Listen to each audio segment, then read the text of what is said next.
See, that's the problem. Dating has become a form of marriage.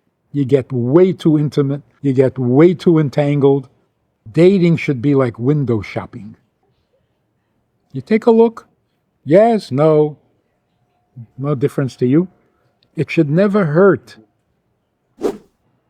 Every day, and certainly every week, the world changes. The world this week is not the same world as last week. Everything is different. In the last couple of years, the biggest change is not anti-Semitism. That's an old story. And it's not politics. It's the same. What's really new and exciting in the world is that for the last 4,000 years, how did we recognize the good guys from the bad guys? The good guys believed in God. The bad guys worshipped idols. That was the whole story for almost all of history. Do you believe in God, or do you believe in idols? Or do you not believe in anything? If you're a believer, you're spiritual, you're religious, you're good. Or horrible. Can go either way. But if you don't believe, you're bad. Or if you believe in the wrong God, you're bad. So the big debate, is, do you believe in God? Do you believe in science? Do you believe in evolution? 2 years ago or so, approximately, that subject died. Nobody cares. Don't tell me what you believe, what you don't believe, why you believe. People want to know, how can I serve God? What should I do? They don't want to know what you believe, because it doesn't go anywhere. Okay, fine, so I believe. Now what? Or we've seen that believing in God can be the worst thing in the world. There's a little footage clip of the terrorists who are holding hostages, and they're torturing the hostage, and then they take a break because they have to pray. And they get down on their knees and they pray to God, and then they go back to torturing. So what good is your belief in God? People don't want to know what you believe, why you believe, what they should believe. They want to know what they should be doing to serve God. This has never happened in history.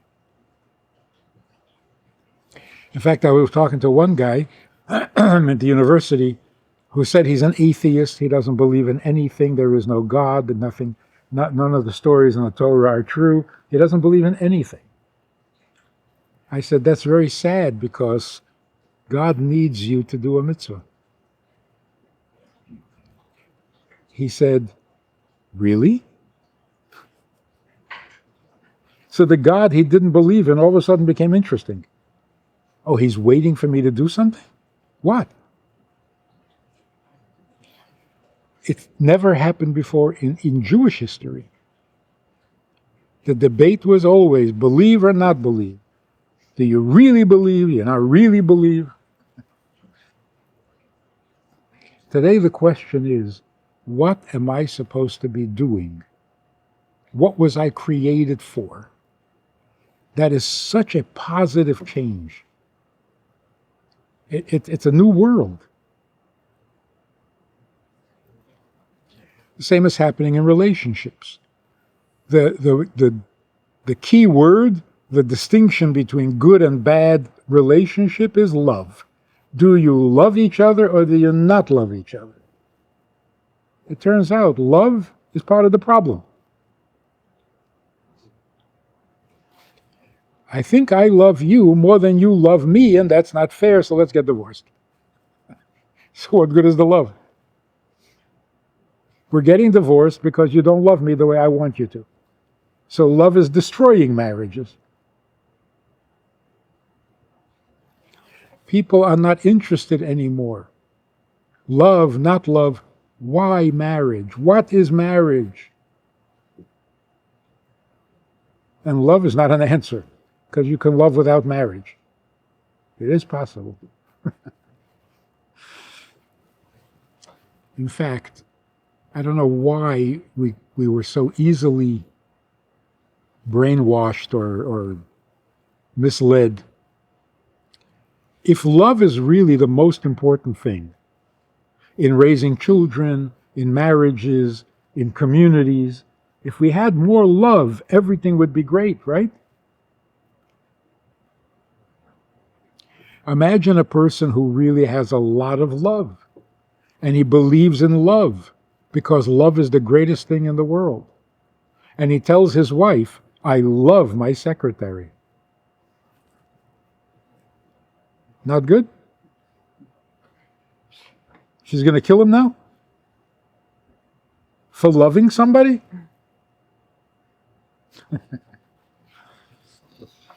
If you are a lover, then you love everybody. That's your nature. No, just love her. Just love him. You can't dictate that. If you're a loving person, you love everybody. And what's wrong with that? And what does it mean that for the rest of your life you shouldn't love anybody except this person? That's crazy. You can't love just one person. Then you're not a loving person. So either you don't really love this one, or you really love everybody else too. Love and monogamy don't go together. Love is not reserved for one person. It's nasty. It's ugly.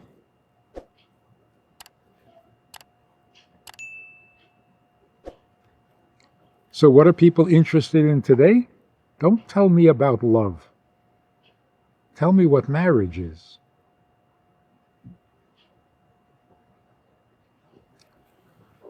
So I'll just share one quick idea. Human beings are born selfish. Babies. They think only about themselves. Nobody else counts. Nobody else matters. Right? And we defend our individuality. So anytime you see a new person, it's a little bit of a threat. Oh, who are you? Are you going to take away my money? Are you going to take away my food?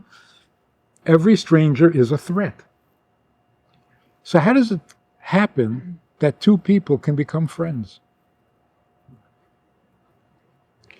Well, if I find out that you're not trying to take away my money or my space or my whatever, but you're actually going to help me, oh, okay, then you're fine. If you exist to help me, then you're fine. Narcissism. Every person has a bubble that protects you. It's your defense mechanism. It keeps you safe. When you make a friend, does that bubble break? Or do you remain in your bubble, enjoying another person's bubble? Like two bubbles. They're just connected. You're not destroying your bubble, but they're connected, so they have the same wall between each other, but you are still in bubble. See, yeah, seems that way. Because if I love you, I didn't leave my bubble. I like my bubble, and in my bubble, I love you. That's what I love. How did I get out of my bubble? I didn't. And that's why no matter how much I love you, if you disappoint me, I hate you. Very quick, very simple. Because I stayed in my bubble. Sometimes, even if I hate you, I'm still in my bubble. I'm sitting in my bubble, I'm loving you, I'm hating you, I'm judging you, I'm comparing you, all in my bubble. So love doesn't really create a bond, it's just an attraction. But I can stay in my bubble and keep you in your bubble. But I like your bubble. I like your kind of bubble.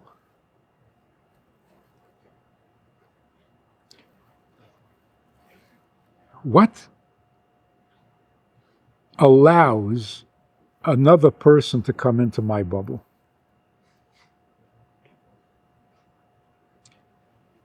When I have compassion, if I feel compassion for another person, I have become vulnerable and my bubble has been pierced. That's what it means when I feel bad for you. I feel bad for you is not part of my bubble. My bubble is all nice and good and comfortable. If I feel bad for you, it means you have gotten into my bubble. So we don't really make a connection to another person unless we have compassion for that person. If you don't feel pity for another person, you're not connected. You're just enjoying. It's entertainment.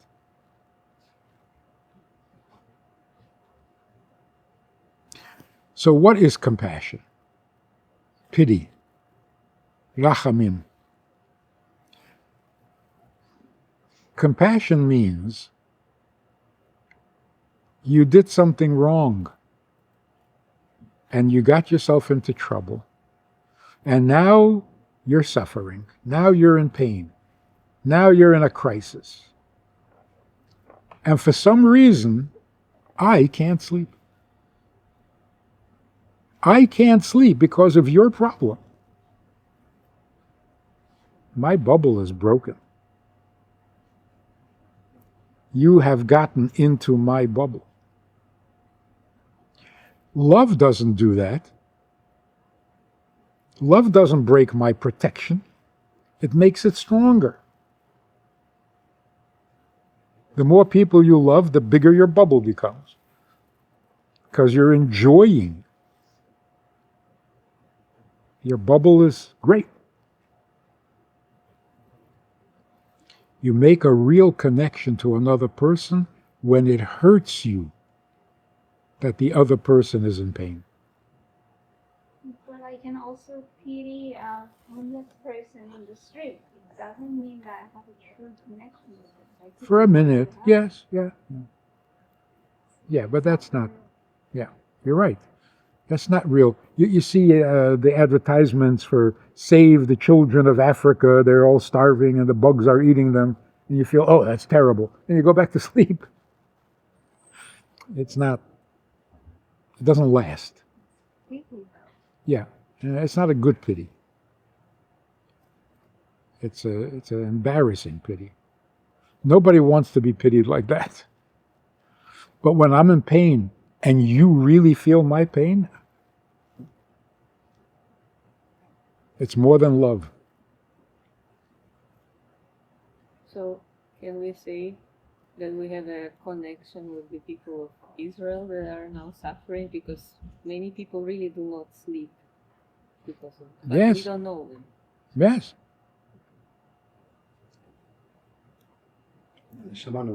Mm-hmm.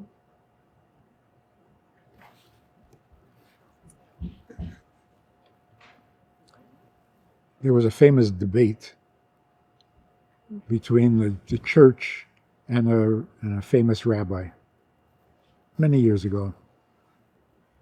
One of the things that they asked the rabbi is, why do the rabbis of the Gemara, why do they say that when it says Adam in the Torah, which means man or person, it refers only to Jews? Wherever it says Adam, In the Torah, it's referring to Jews. He said, why? We're not people? Non-Jews are not people?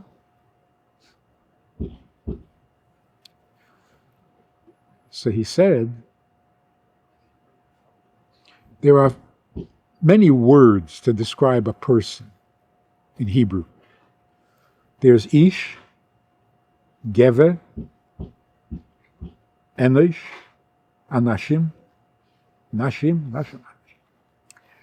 All those different words all come in single and in plural. You have Ish, Anashim. You have Gever, Dvarim. You have... huh? You said ish. Yeah.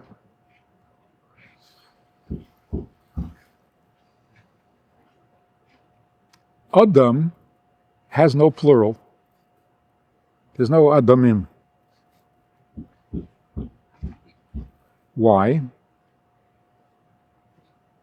Because Adam means totally connected with everyone else until you become one. So there's only Yachid. There's no Adamim. The Jewish people are so connected with each other that they can be called Adam, singular. So it doesn't mean only Jews are people.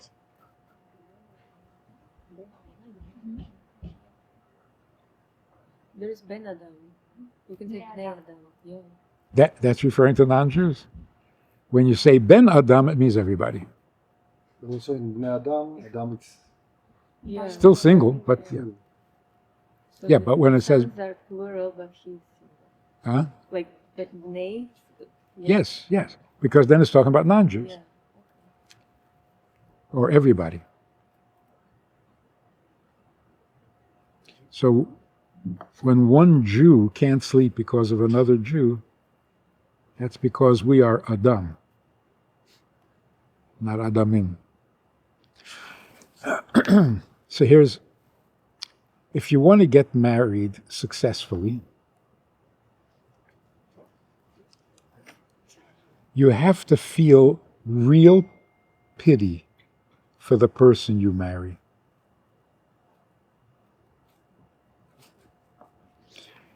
What's the pity? The pity is, it's not easy to be married to you. actually it's very true. This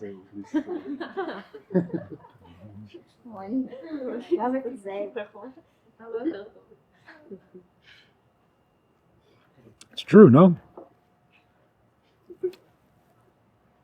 For example, is it easy to be married to a perfect tzaddik? No, they're perfect. Horrible. Is it easy to be married to a sinner? Is it easy to be married to someone who doesn't know which way is in between? No. So, who are you going to marry? Being married to anyone is a big pity.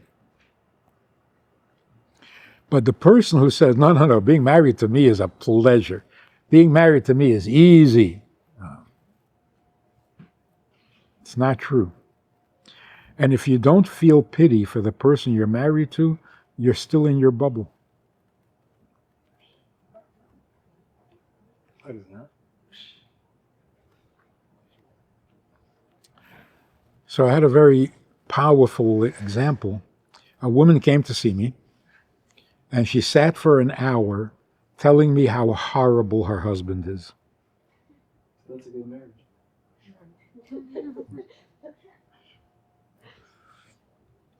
So she was not interested in any fixing or any change. She just wanted to tell me how horrible he is.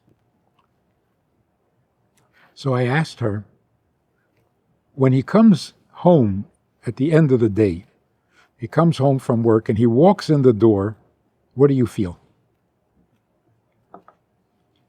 She says, disgusted.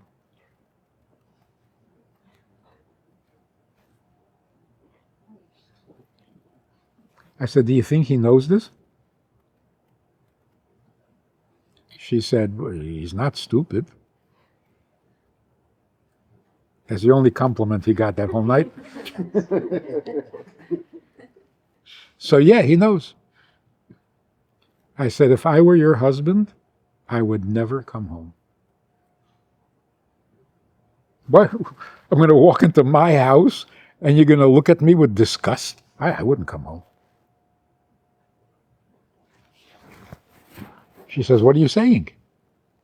I said, I'm not telling you anything to do or not.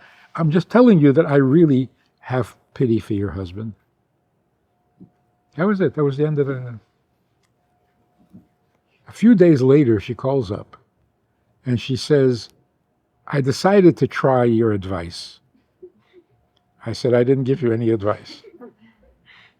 She says, no, I decided that instead of looking at him with disgust, I'm going to look at him with pity. He comes home to his own house, and in his own house, he is not welcome.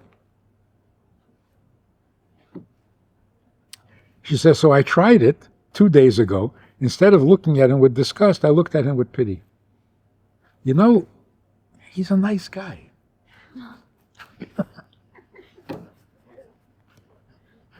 You see what happened here? The guy comes home, maybe for years, he comes home ready to be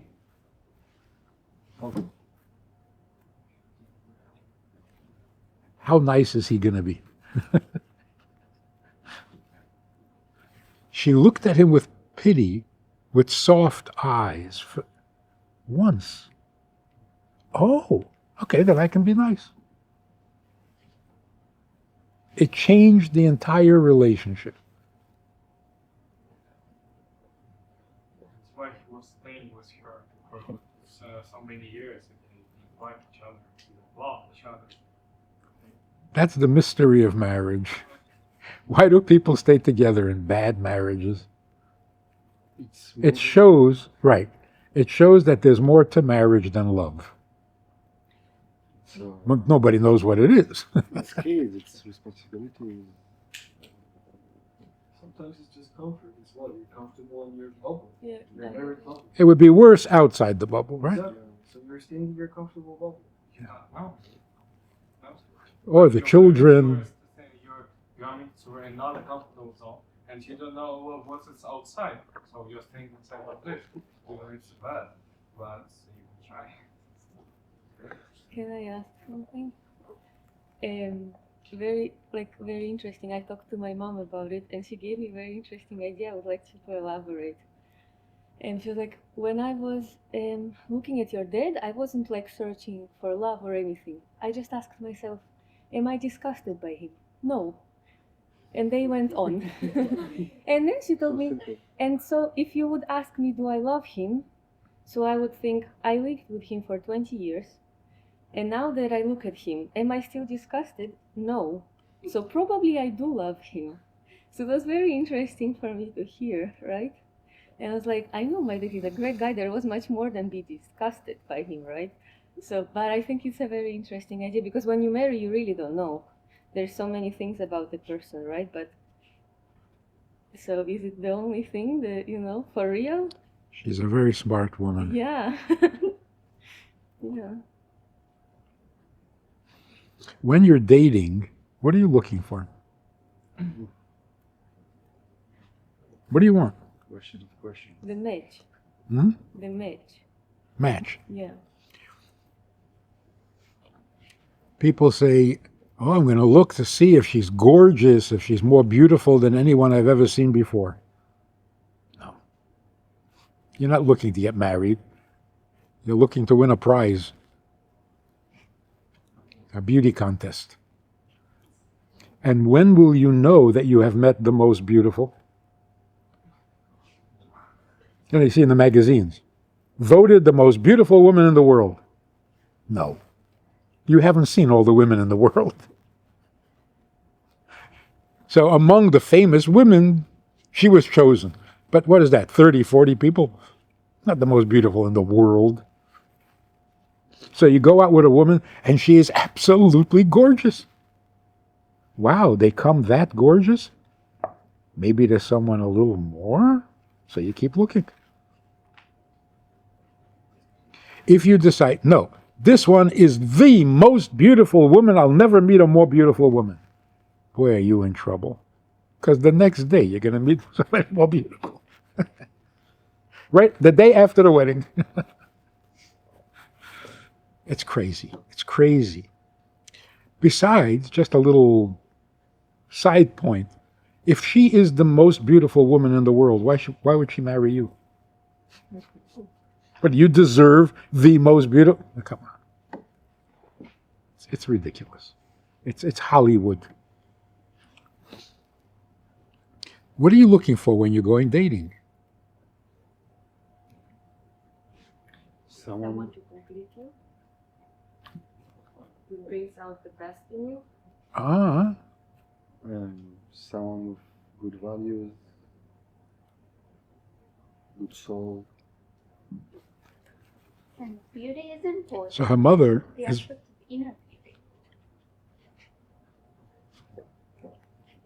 How much inner beauty do you want him to have? The most in the world? Then you're marrying a tzaddik and you'll be miserable. Then you'll feel pity. Uh-huh. Then you'll feel pity for him. Right. The key to marriage is make your husband miserable so that you can have pity on him. Actually, you don't have to do that. It's going to happen. But your mother is right. When you go dating, all you want to see is there's nothing about this person that disgusts me. So I can marry her. If something bothers me, I can't marry her. Nothing bothers me, fine. You're not looking for special. You're looking for compatible. So one person says, oh, she has freckles. I can't marry freckles. The other one says, I love freckles. Oh, so you love freckles. You marry her. What one person can't stand, another person doesn't even notice. So the person you're marrying is not perfect, but the parts that are not perfect don't bother you. They're perfect for you. Huh? She's perfect for you. Whatever that means, right? It means she doesn't have to be perfect. She just has to be my type. So you can laugh at me for marrying who I marry, but for me, I don't see any problem. In fact, the imperfection makes it easier to marry her. Because if she was perfect, I'd be afraid of her. No? If she's perfect, I don't know what to say to somebody who's perfect. That's why some people would rather buy a used car than a new car. Because a new car, you have to be so careful. It's already a little bit, okay, so you can relax. You know? So when you're dating, you're not looking for something awesome, unusual. You're looking for no problem. No uncomfortable feeling. But here's the main key. Marriage means, for men, women don't have to listen to this. For a man, it means, I want to take care of this woman for the rest of my life. I don't know why, but there's something about her. I want to take responsibility for her life for the rest of my life. That doesn't happen with every good-looking woman. A woman gets married to a guy because she feels like, I would follow him wherever he wants to go. I trust him. I can rely on him. I'll go wherever he wants to go and live however he wants to live. That doesn't happen with every good guy. So the thing that makes the decision, should you marry or should you not marry, a really good, nice, eligible, why not? Because that feeling didn't happen. So if a man is sitting with a woman and suddenly he feels like, I would love to be responsible for her for the rest of my life. See, are you crazy? What kind of plan is that? You want to be responsible for her? Why? That's marriage. The woman is sitting there and feeling, I can close my eyes and go with him wherever he wants to go. I have no problem. I trust him completely.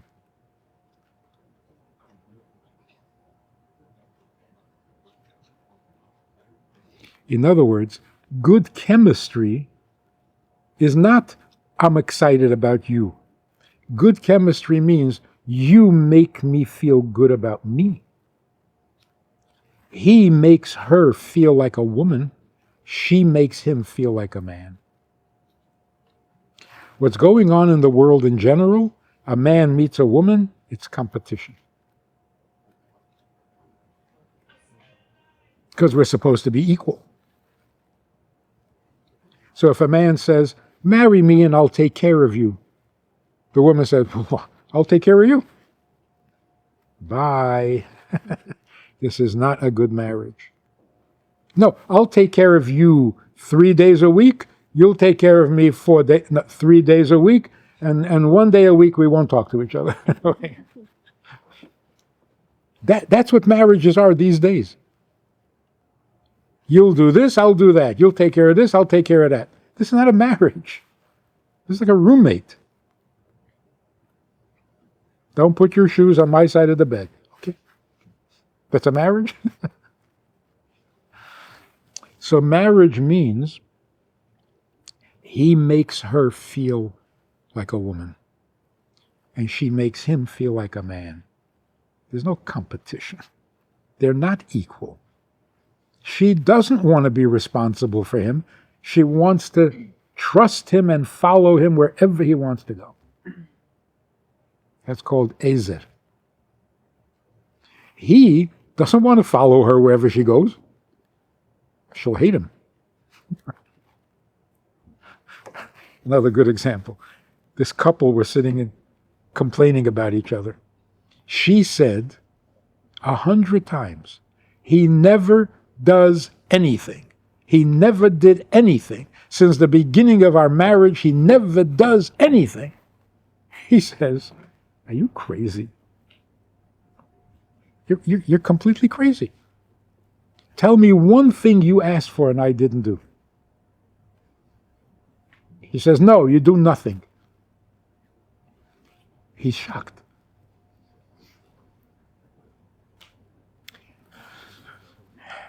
After a while, she said to him, we've been through 5 different marriage counselors. We've tried everything. It's not working. I can't do this anymore.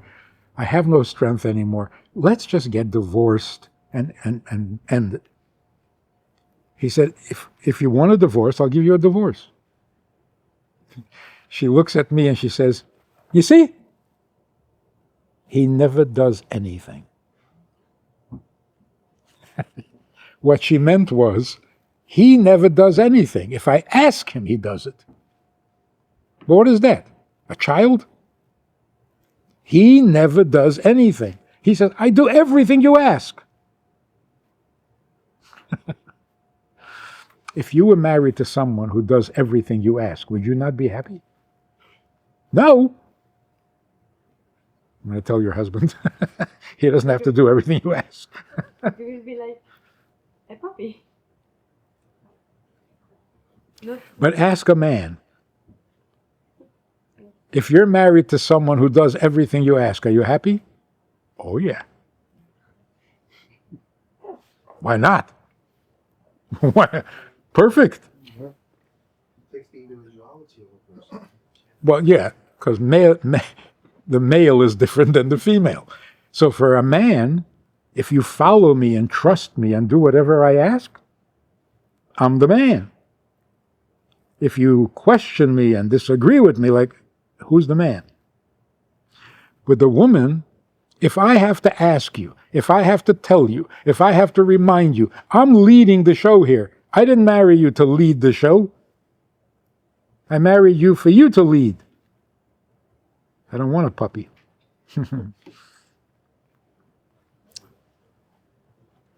That is the most important principle in marriage.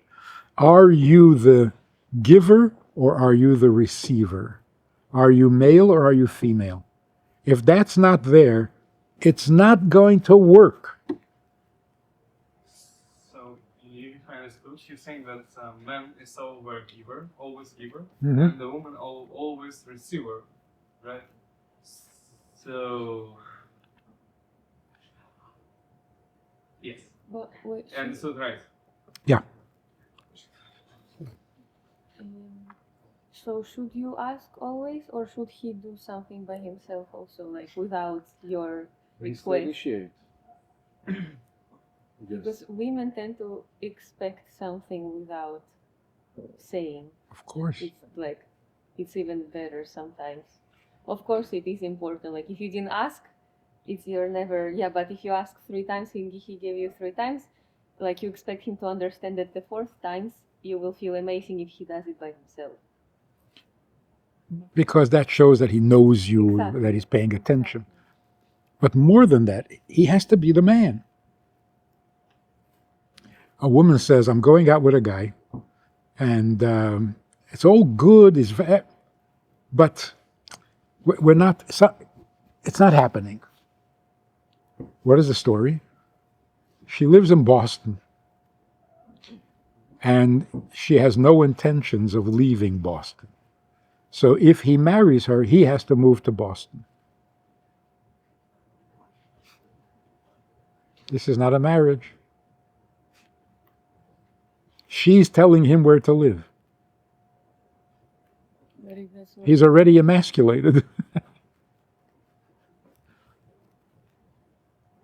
Unless he happens to like Boston. But then it's his decision. So if the woman makes conditions, this is not a marriage. But if you look at it the other way, when you say man and woman, and the man wants to be a man, and being a man is part of it to make the woman happy. So I guess giving her that could be very manly by giving Again- her what makes her happy. Right, if that's his decision, not her condition. Can be a point of view. Yeah. But she's already saying, I'm not going wherever he wants. I have my life. Oh, you have your life, and he's going to have his life. This is not a marriage. You can't have 2 givers, because then there'll be constant war. And you can't have 2 receivers, because then nothing's going to happen. So every woman will be disappointed if at the beginning of the marriage he asks her, so what do you want to do? So what should we do? So where should we go? She feels like, whoa. What did I fall into over here?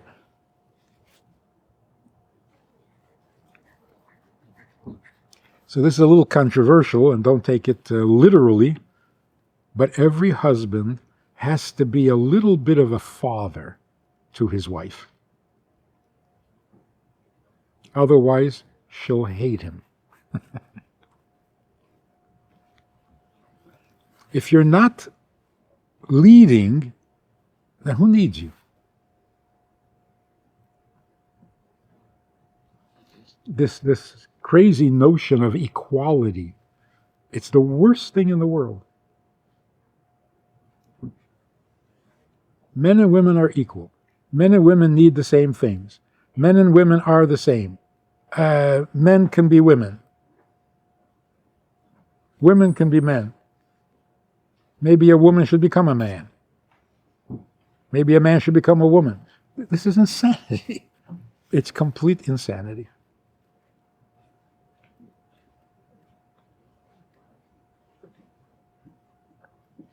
So when a man marries a woman, he needs to have, number one, confidence that he can be the giver. So if he's not smarter than her, it's a bit of a problem. If he's not more mature than her, if he's not emotionally stronger than her, but he's such a sweet guy, adopt him, don't marry him.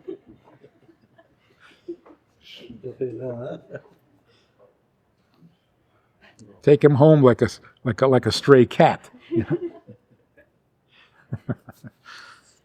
So the husband has to have the confidence. I can take care of her. Not I'll ask her what we should do. Or let's put it in different words. The husband has a life that he wants to live. Whether it's a career, whether it's religion, whether it's lifestyle, culture, whatever it is, he has a life that he wants to share. If she is willing to live his life, that's a marriage. If she doesn't want to live his life, because she also has a life. She has her culture. She has her career. And they're going to share. That's not a marriage, that's roommates. Problem in many cases, the husband doesn't have a life. He doesn't have a life. So what are you going to be? What are you going to... I don't know. I'm looking, I'm thinking, maybe I'll go to school. So what is she marrying into? A man asks a woman, will you join me in my life? That's what proposing marriage means.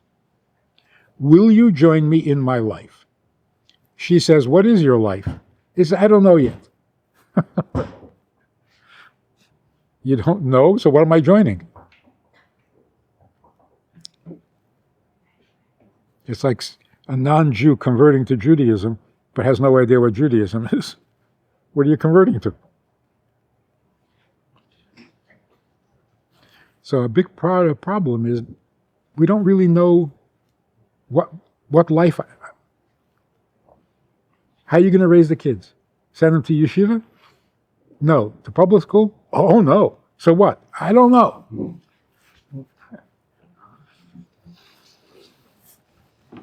But isn't one of the reasons we were put on this earth is to find our mission? And then if when I get married I just go and follow my husband, how can I find why I'm here? It's my goal. Very important question. If you have your own goal, why are you marrying?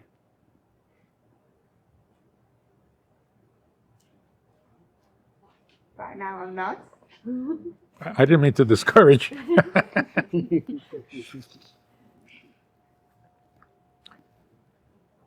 Part of the marriage arrangement or agreement is your purpose in life can be achieved with this man, not with someone else. So it's not you're living his life so you don't have a life. No. Living his life is your purpose. Because you have something in common. You both want to end up in the same place, only he does it masculine and you do it feminine. Like, for example, he wants to start a family. Oh, so do I. Perfect. So it's not you're giving him a family. You're starting your family. But by being a mother, not by being a father. And he should start a family by being a father, not another mother.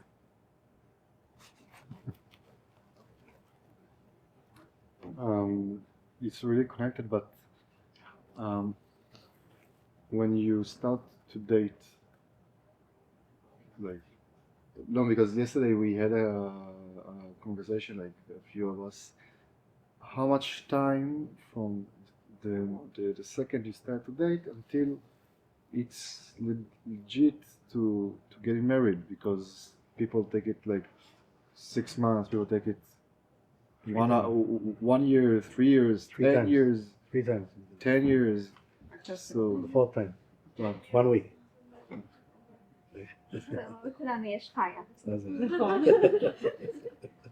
so like the question is, how can we know when it's this?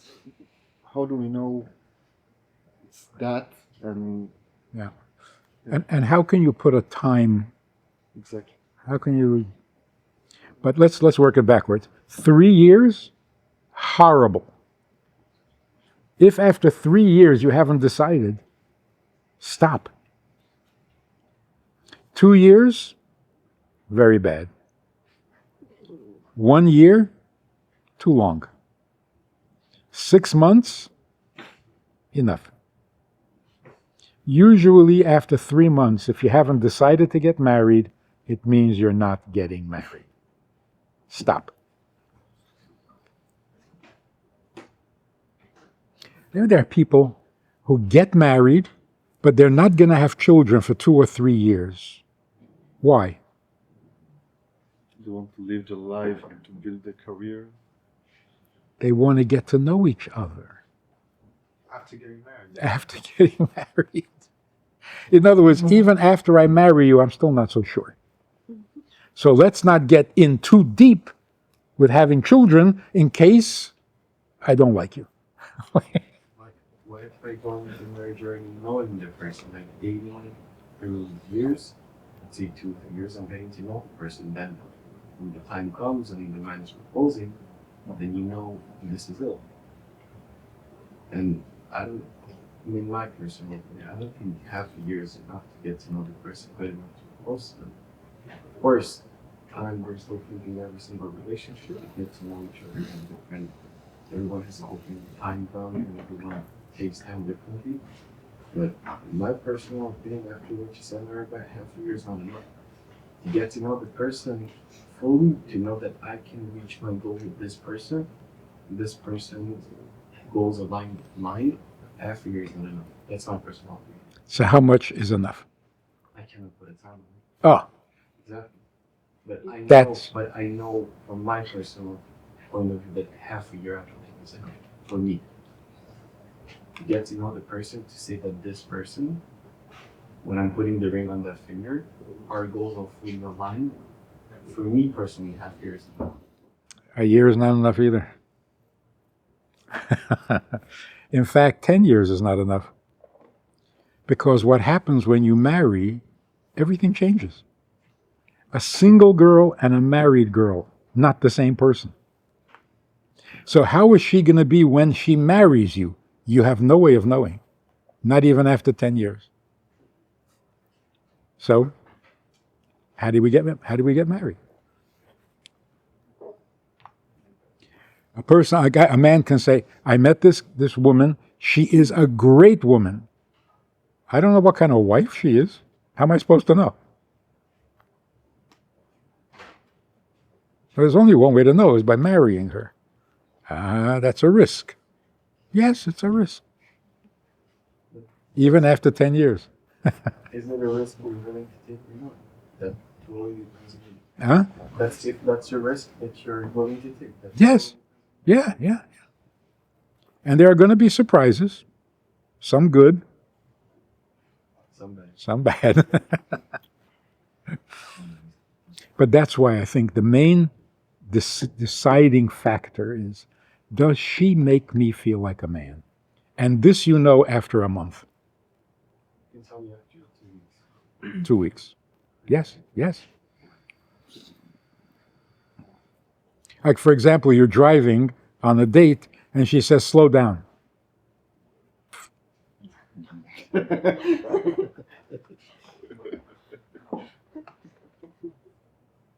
Yeah, makes sense. So use your signal.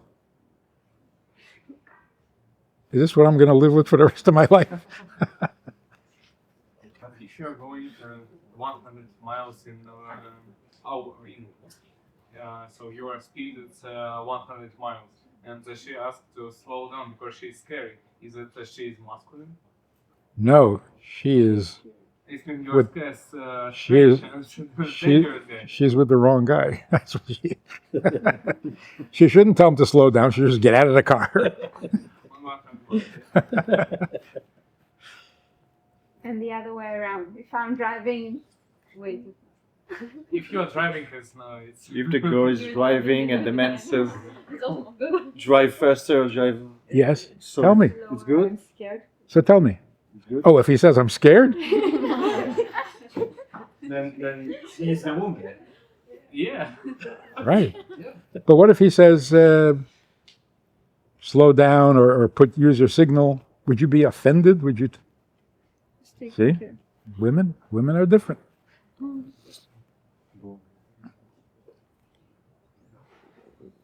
Isn't it part of marriage to take considerations from both parties involved? Oh, of course.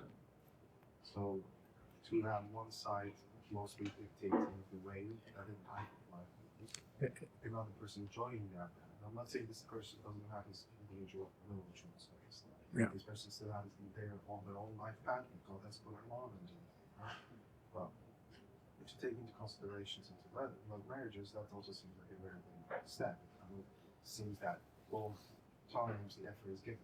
It's not just given and received, it's also given, like, it's both. There are many things in which the man is going to receive, and many things that the woman is going to give.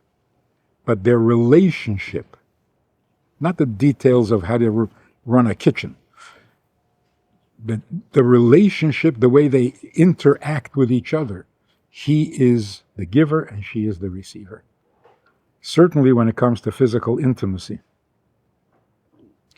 If she starts demanding or dictating, or she will be miserable.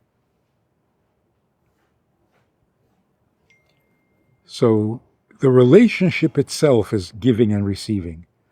How they spend their money, or of course you can be equal in that. That's not the marriage, that's just money. It is a part of the marriage, no? Everything that you do together is a part of your marriage. So if you're saying that everything man is the giver and she is the receiver, it means that everything man gives and she receives. It's dependency, not marriage, no? Yeah, if it's everything, then it means you have no opinion at all, and that's It's a problem. nobody wants to be married to someone with no opinion. But there's a difference. The things you would do even if you weren't married. Like, what do you like for supper? Oh, if I'm married, then I like meat. And if I'm not married, no. What you like, whether you're married or not. So that's not part of the marriage. So if he says, fine, you decide what we're going to eat. That's okay. He's not becoming the receiver. Because what you eat is not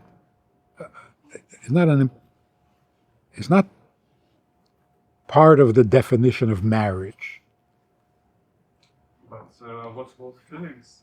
If she gives you feelings, so it's a part of the marriage. So you are receiver, she's giver. It's different from what you say, no? Yes, no? So when it comes to feelings, he has to feel like a giver towards her, and she has to feel like she's receiving from him. For example, a husband can never say, it's not my problem.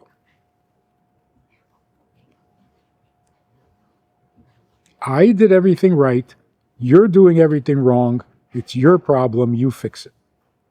Then he's not a husband. Everything that needs to get fixed is his responsibility. Not his fault, but it's his responsibility. If he doesn't accept that, then he's not a husband. But as a couple, shouldn't the partnership mean they're both taking responsibility and working towards fixing whatever it is?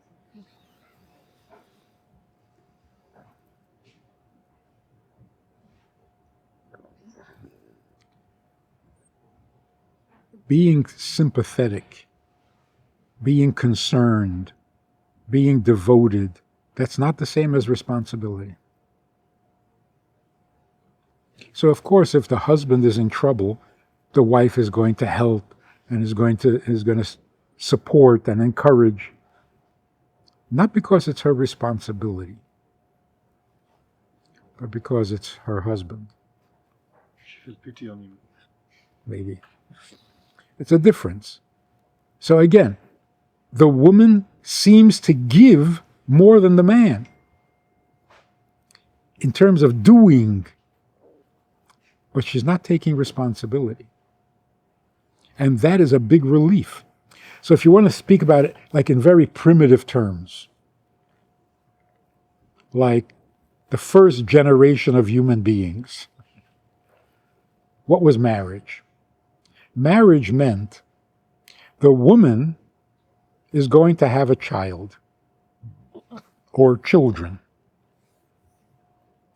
In order for the children to grow up healthy, the mother has to be full-time devoted. So the woman finds a man and says, I want to be a mother to my children, which means I have no time for hunting, I have no time for fighting, I have no time for building, I have to be free to take care of my children. So if you'll do the hunting, and you'll do the building, and you'll do the whatever it needs, so that I'm free to be a mother, then you will be a perfect husband to me. The man says, I want to start a family, and I want my children to be healthy, which means I have to give my children a mother. How? By taking all responsibility off of her so that she has no distractions, no anxieties, no worries. She can be completely devoted to nurturing the children. That's the deal. You be the mother, I'll take care of everything. Nurturing the children doesn't take 50 years usually. It takes 15, 18, 20 years, depends on how many kids they have. And after that, she's just left there with nothing.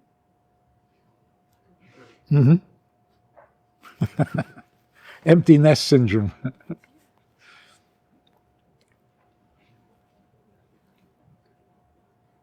I'm describing the primitive basis of marriage. So the husband can't say, not my problem. You got yourself into trouble, your problem, not mine.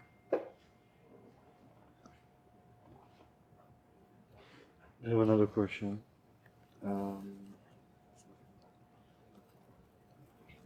If I don't have anything, I don't have a career, student, I don't have money, I don't have a car, I don't have an apartment, nothing.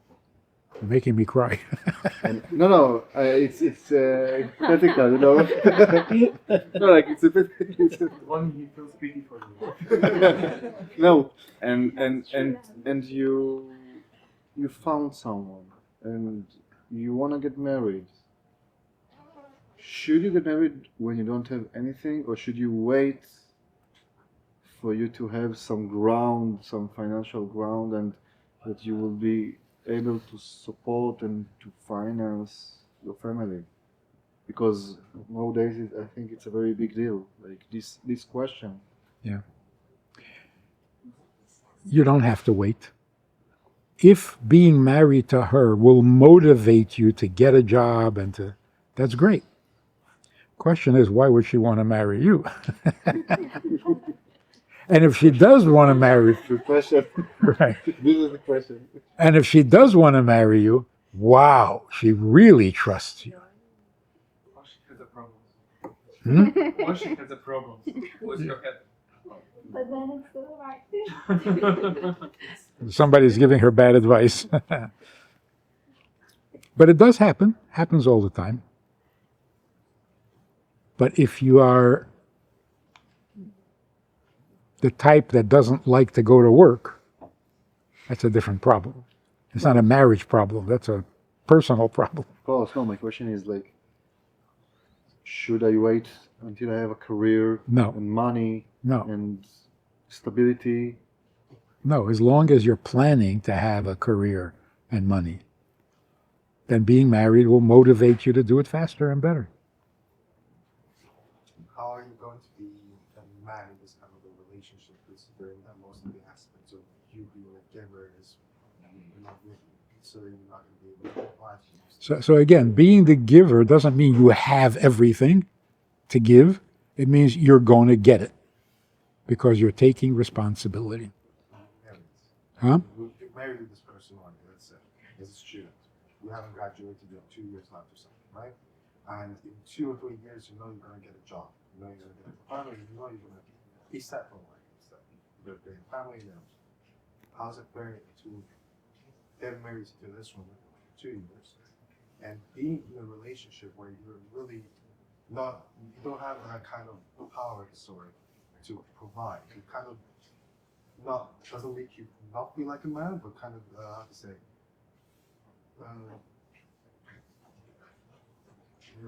kind of downgrades you as a person. It takes away the feeling, right? Because you know you want to provide, you can't, and you know you're gonna be able to, but not now. It's a sort of mental battle. But it does work out because you're taking responsibility. You're doing what you need to do in order to be able to support her. And she is willing. She trusts you. What it also means is if there is nothing to eat in the house and you still don't have your career, you'll go out and beg for the food. You're not going to let her go hungry because you're responsible. So until you start to make money, you'll borrow, you'll steal, you'll do whatever. Can I add something? It's not only providing Money. like money or physical things, also providing her with Security. security, with I will be there for you no matter what. It's not like only physical things. You can have nothing but still have everything. And it doesn't mean, being the giver doesn't mean you have everything. What you don't have, you'll go and get because you're responsible. So sometimes what you do for your wife is find her a good psychiatrist. And that also costs good money. But that's your responsibility. You can't heal her, but you will find a healing. You will get someone. You'll solve the problem, not by yourself necessarily.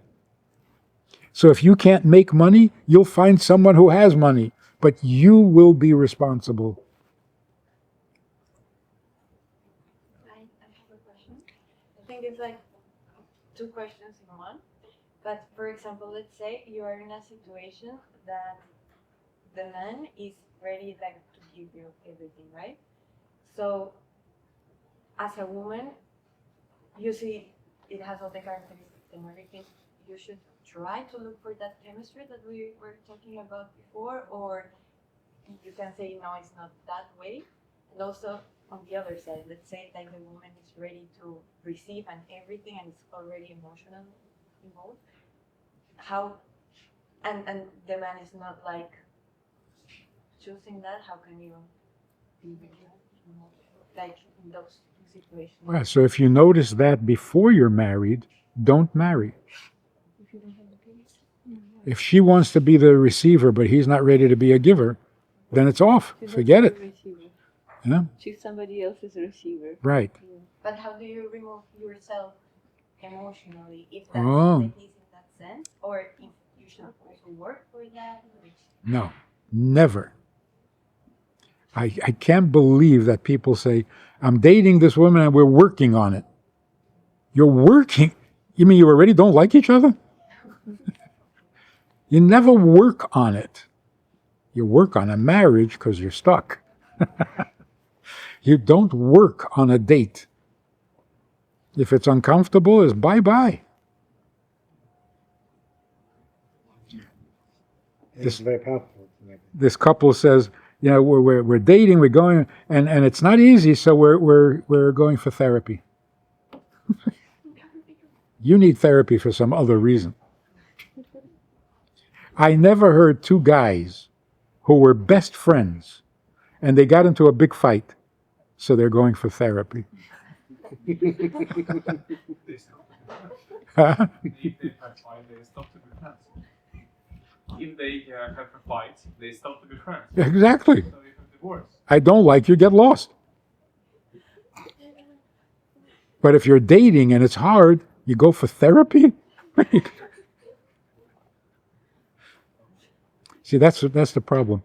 Dating has become a form of marriage. You get way too intimate. You get way too entangled. Dating should be like window shopping. You take a look. Yes, no. No difference to you. It should never hurt. Should never be broken-hearted. What are you breaking? You met 5 times. What are you breaking? Your expectations of what could have or should have been are. That's not heartbreaking. That's annoying. Oh no, I have to meet another guy. Depends how emotionally involved. Exactly, and it shouldn't be an emotional involvement. Yeah, I guess now people try to love first each other and then get married. But I think love comes much later. Because I heard in Judaism the idea of dating is much more in the married life. Like a married couple should go on dates to get to know each other, not before. Love also Like, disappeared with time and respect remains. Disappears or appears? Huh? Love appears or No, love disappears during like.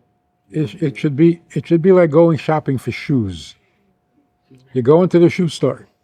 Do you have my shoe in my size and in my color? No? Oh, I'm so heartbroken. No. Yes. Okay, I picked the wrong example. Yeah, because it's. If you don't have, next store. There's no emotional entanglement. And that's what dating should be. Are you my wife? No? Bye.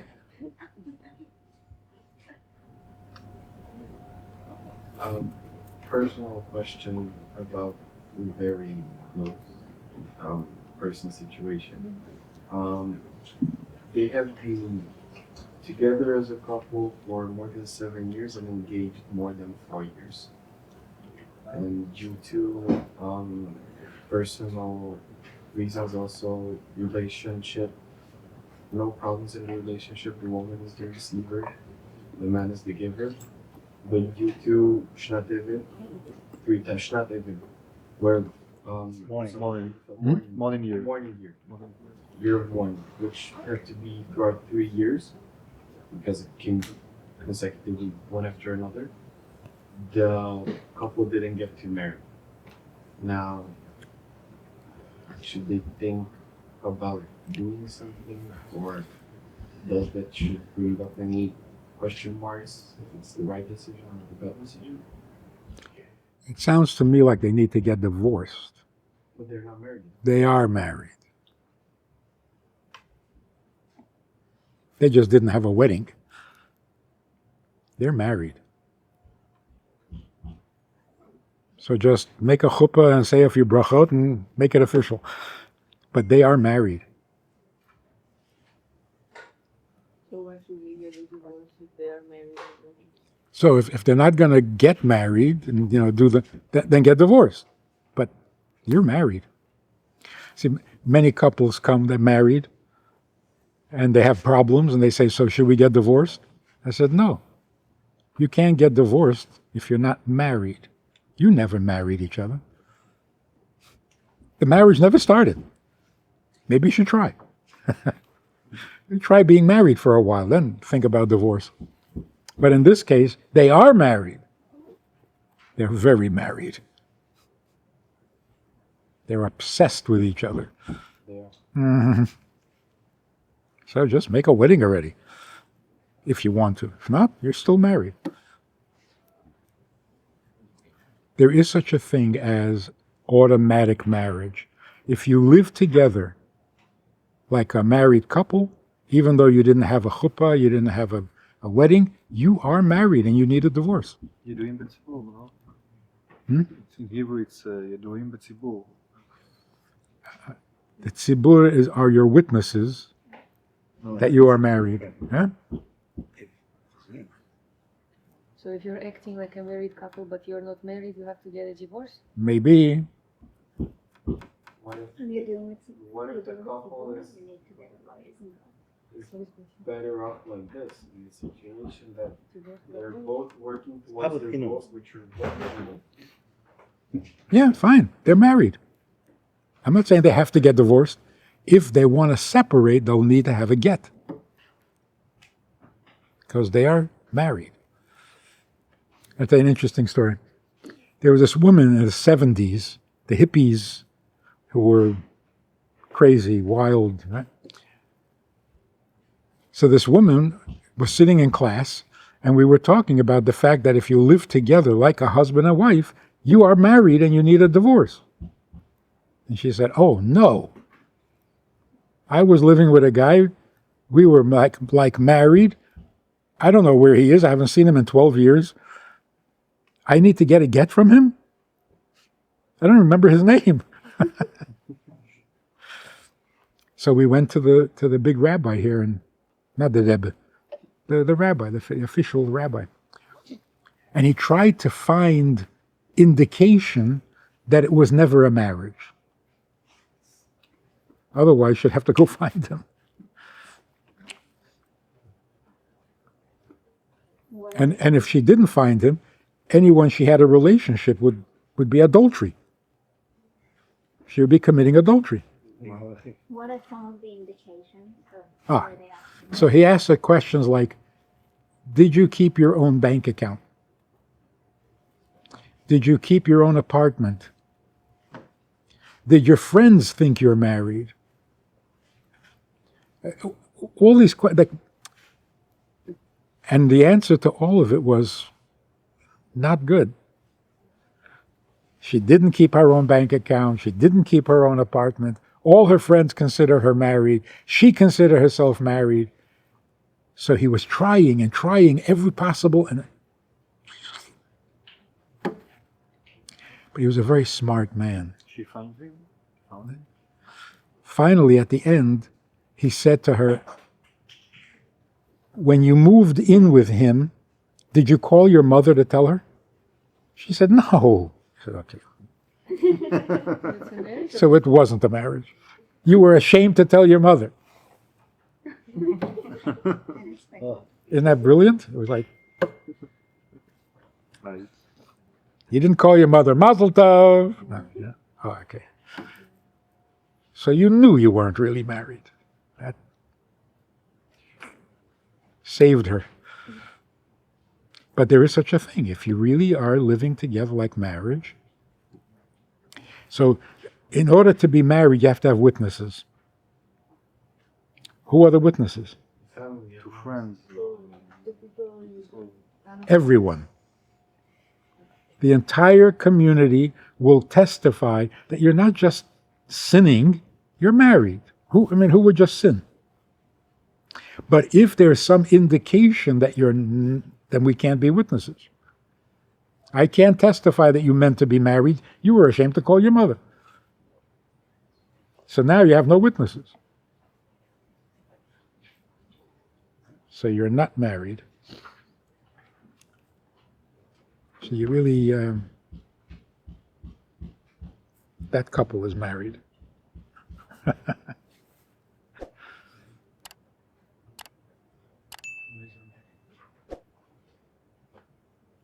Okay, one final thought. And we don't have time to talk about it, but just to mention it. In order to have a relationship with God, a real relationship, you have to feel pity for him. Because without pity, your bubble never breaks. You can be religious, fanatical, ultra-orthodox, and you make no contact with God because your bubble never broke. You like being religious. Just like, I love this woman, but I'm not breaking my bubble. You break the bubble when you have compassion and rahmanut for God. That he is dependent on you, that's very sad. It's a big compliment for me, but for him, it's like very painful. Isn't it? He chooses the Jewish people to rely on, and we keep messing up, ignoring him, rejecting him, angry at him. Sometimes we're even disgusted with him. That's not a pity. It's his world. He has to create us all the time, and we're disgusted with him. If I were him, I would quit. So, Avraham served God with love, but he had Yishmael. Yitzchak served God with judgment, but he had Esav. Yaakov served God with rachamim, and his children perfect.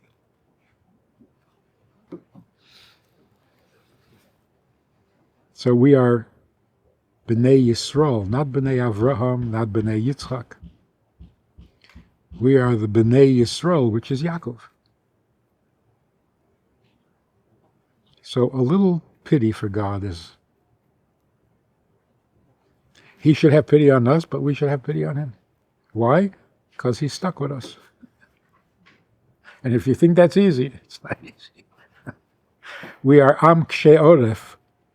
Not easy to be married to us.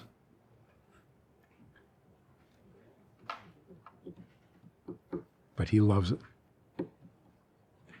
He loves our Am Kshe Oref. Because when we're good, we are really good.